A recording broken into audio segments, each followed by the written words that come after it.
Ang kasaysayan ng Philippine Television ay hindi magiging kompleto kung wala ang pangalang Caressa Yamson Siguera. Ipinanganak noong November 14, 1983 sa isang simpleng pamilya na pinamumunuan ni Daddy Dick at Mami Karing. Si Ice na kilala noon bilang si Aiza ay tinadhana para sa entablado.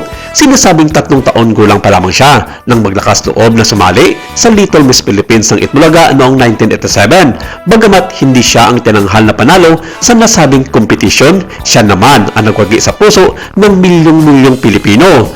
Ang kanyang kakaibang taleno bilang sumagot sa mga host na sina Tito, Vic at Joey at ang kanyang pagiging bibo ang naging dahilan upang manatili siya sa Itbulaga sa loob ng 10 taon bilang isang regular host. Sa loob ng panahong iyon, naging pambansang anak si Aiza. Nakagawa siya ng mahigit 30 pelikula at ang isa sa mga hindi malilimutang papel niya ay bilang si Esco sa fantasy sitcom na Okay Ka Fairy Ko.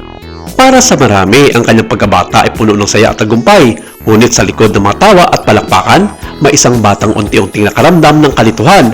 Mahirap lumaki sa harap ng kamera habang sinusubukan mong hanapin kung sino ka ba talaga sa labas ng mundo ng showbiz. Ang disiplinang itinuro ng kanyang mga magulang ay naging pundasyon niya, ngunit ang ekspektasyon ng lipunan sa isang batang babae na nakikita sa TV ay naging isang mabigat na pasanin.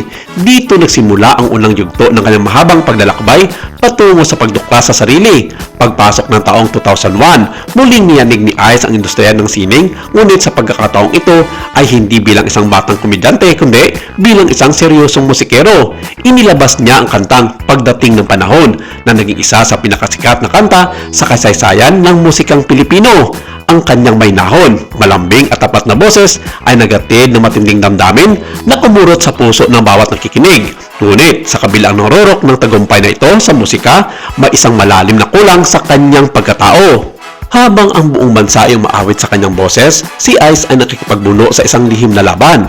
Ang lipunan ay may nakahandang hulma kung paano dapat kumilos, manamit at magmahal ang isang babaeng mga aawit, ngunit ramdam ni Ice na ang hulmang iyon ay hindi tugma sa kanyang puso.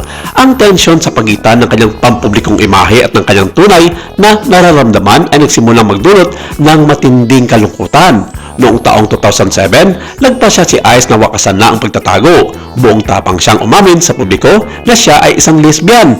Akala ng marami ay doon na magtatapos ang kanyang revelasyon, ngunit iyon ay simula pa lamang ng mas malalim na pagbabago. Noong 2014, muli siyang naging tapat at formal na ipinayag na siya ay isang transgender man at sinimulang gamitin ang pangalang Ice Siguera. Ang desisyong ito ay hindi naging madali. Maraming tao ang hindi agad na intindihan ang kaibahan ng pagiging lesbian sa pagiging isang transgender man. Marami ang nagtanong, nanghusga at bumatikos. Bakit kailangan magbago? Bakit hindi na lang manatili sa dati? Para kay Ice, ang pagiging totoo ay hindi tungkol sa pagsunod sa gusto ng iba, kundi ang pagyakap sa sariling katotohanan ng may dangal. Pinatunayan niya na ang tunay na pagkatao ay hindi lamang nasusukat sa pisikal na anyo, kundi sa tapang narapin ang mundo bilang kung sino ka talaga. Dito nagsimula ang isang bagong yugto ng kanyang buhay. Ang buhay ni Ice Siguera, ang lalaking matagal nang nagtatago sa likod ng batang paborito ng bayan. Ang taong 2025 ay tinuring na isa sa pinakamadilim na kabanata sa buhay ni Ice. Sa loob lamang ng maikling panahon, naranasan niya ang sunod-sunod na pagpanaw ng kanyang mga mahal sa buhay.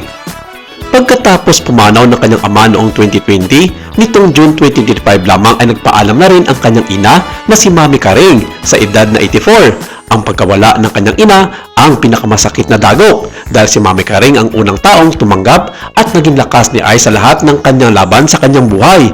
Ngunit sa gitna ng matinding pangungulila, hindi inayaan ni Ice na madaig siya ng lungkot. Ngayong 2026, mas pinili niya maging aktibo at produktibo. Hindi na lamang siya ang batang Aiza Siguera na nakilala natin. Siya na ngayon si Ice Siguera, isang iniginagalang na director, producer at boses na mawalang boses. Gamit ang kanyang kumpanyang Fire and Ice, patuloy siya nagbibigay ng platform sa mga artistang Pilipino at lumilikha ng mga proyektong may kabuluhan.